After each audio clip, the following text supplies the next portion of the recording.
next issue I have, I'm not exactly, to be honest, I'm not exactly sure where both sides are going to come out on. So the issue we have is going to be immigration.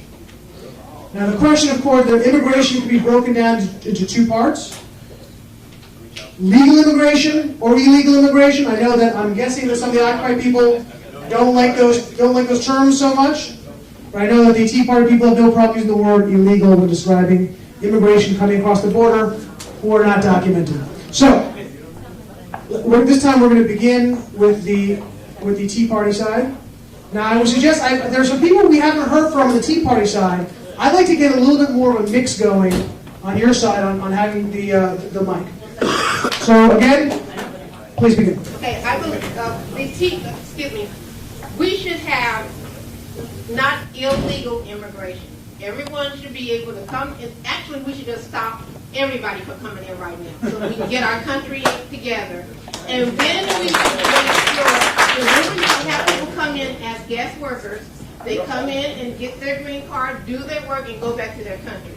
Okay, that is where we start. And then those that are here we know that we have to work out a situation where the kids who are born to illegal immigrants in this country, we've got to do something so we can keep everybody in the country, but we have to do it in a smart way, and so that's going to be the problem, because we can't throw kids out who are American citizens. But we also have to think about those people who come into the country who purposely come here to have their children here so that they can stay into the country. There are a lot of different things we have to realize, and we also need to understand that not every person that comes into this country illegally comes from Mexico. There are people that come here from England, there are people that come here from Germany, there are people that come here from all other countries, and we have to make sure that they don't get to come here and stay here illegally either.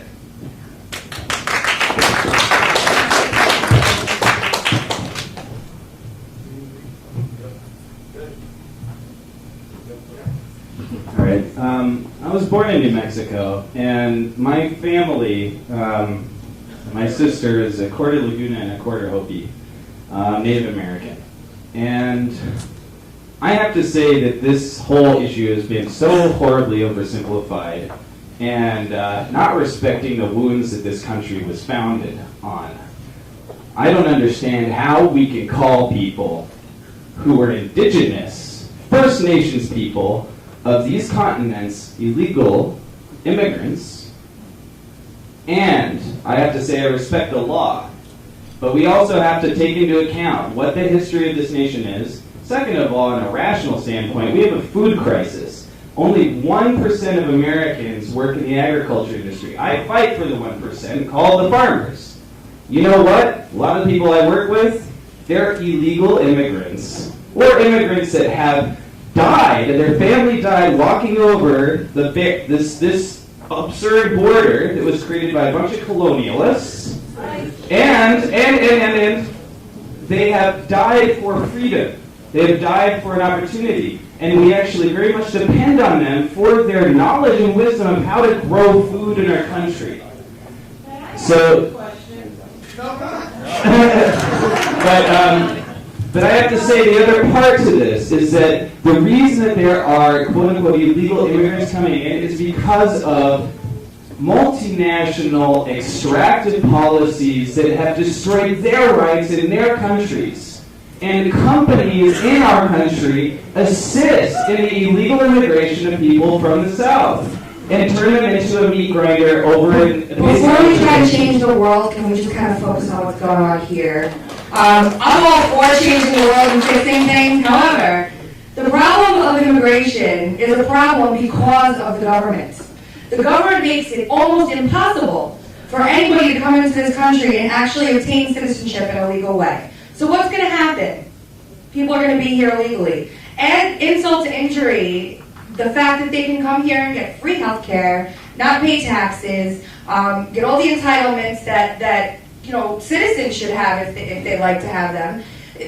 There's no focus on policing this. There's no focus on making it easier for people to become citizens. I'm all about people coming here. We're supposed to be the land of opportunity where everybody's got an equal shot and everybody can do what they need to do. The government being so big and out of control is what stops that from happening.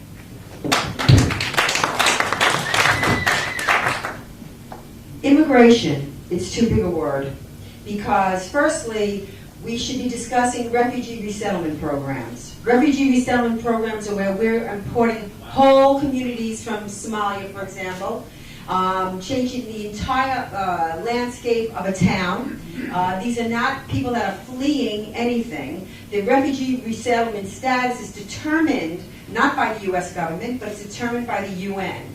And so you see towns like Emporia, Kansas, and Lewiston, and Nashville, that are importing whole communities from Somalia, for example. I think that it's ridiculous. I think that immigration from jihadi countries is a mistake. No one's against immigration. Everyone in this room is an immigrant. We love immigration, okay? The problem is rule of law, and you have to know who's coming into the country. Let me just throw something in. How many Tea Party people believe that capital should be free to move from country to country? It is. Do you think that capital should be? Now, if capital can move freely from country to country, shouldn't people be able to move freely from country to country? They are in the United So States. why do you want to put free individuals at a disadvantage to the corporations that have the capital? Why? Let me bring this back on topic, because we've gotten off topic even on our side. When it comes to immigration, the issue is lawful presence. Lawful presence is your ability to stay in this country under our rule of law. And we actually agree on your opening parts of your statement. Where the argument then falls is, where do we get to the solutions? In 1985, we had the Reagan amnesty. There were an estimated 5 million illegals. It didn't solve the problem because we didn't go to enforcement. The federal government, to your points on both sides, on the Republican side, have either literally given in to the Cargills, the Monsantos, and the major agribusiness because they could get them easier than on a guest worker program, which is one of the solutions. So the real solutions in immigration is, one, we do close the border. 1 minute, occupy. That's our Tea Party, sorry. You close the border.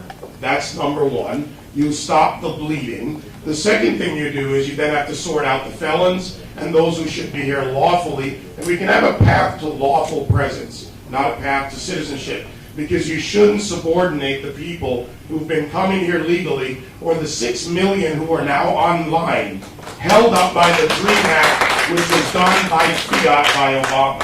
It didn't solve the problem. Let me just say, 30 seconds. There are people here that are pretending that they love our country and they're here. There are organizations that are using you young people to say that they're Americans, and I have seen personally people that raised their country's so-called country's flag, and then when they were told that they weren't being American, 10 seconds. then they came up with American flag. We need to be aware of this kind of thing, and that's the kind of thing that we got to get this straight now. Now it's up to us. Tea Party at a time. Occupy, you have about 2 minutes. All right. 2.5 minutes. Okay.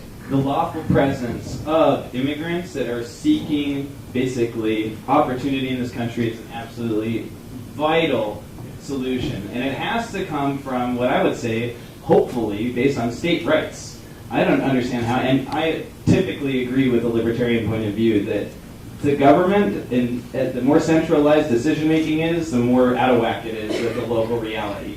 And every single state has a totally different experience. I grew up in New Mexico, and one major issue that's got to be dissociated from this is basically just an unfortunate fear of different languages and people who speak differently. No, I'm not trying to accuse anybody, but this is, and there is. It's just, I'd like to, this is like sort of something that came to me today. It's really hard for me to actually use my time well, if you want to hear something of actual significance.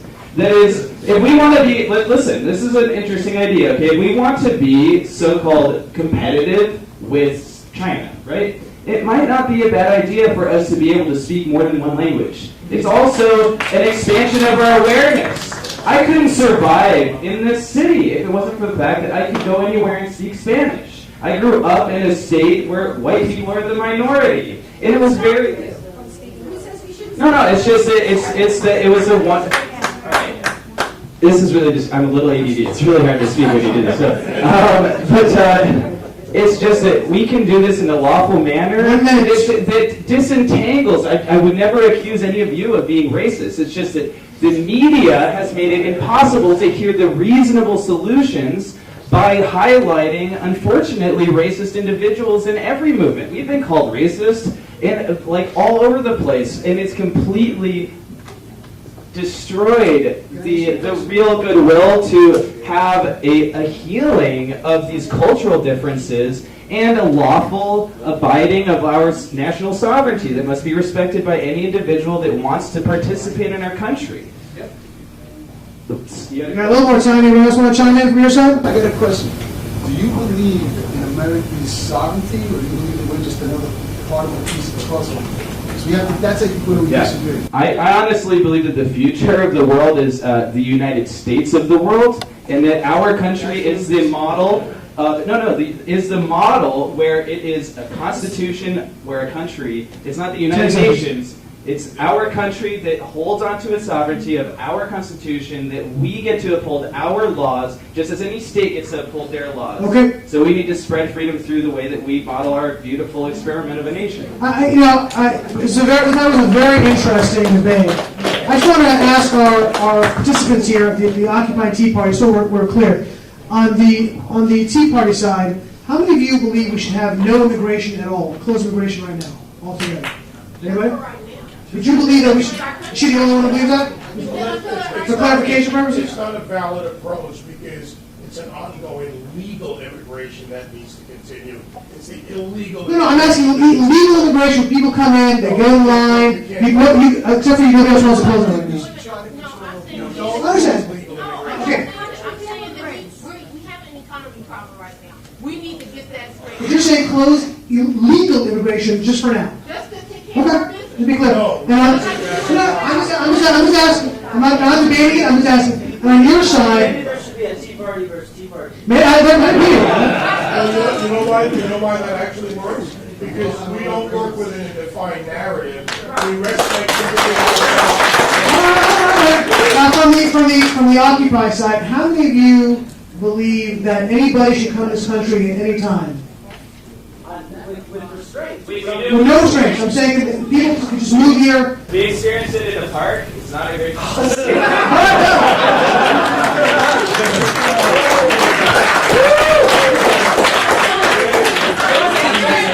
Okay, it was an experiment. It was a social experiment. Okay, great.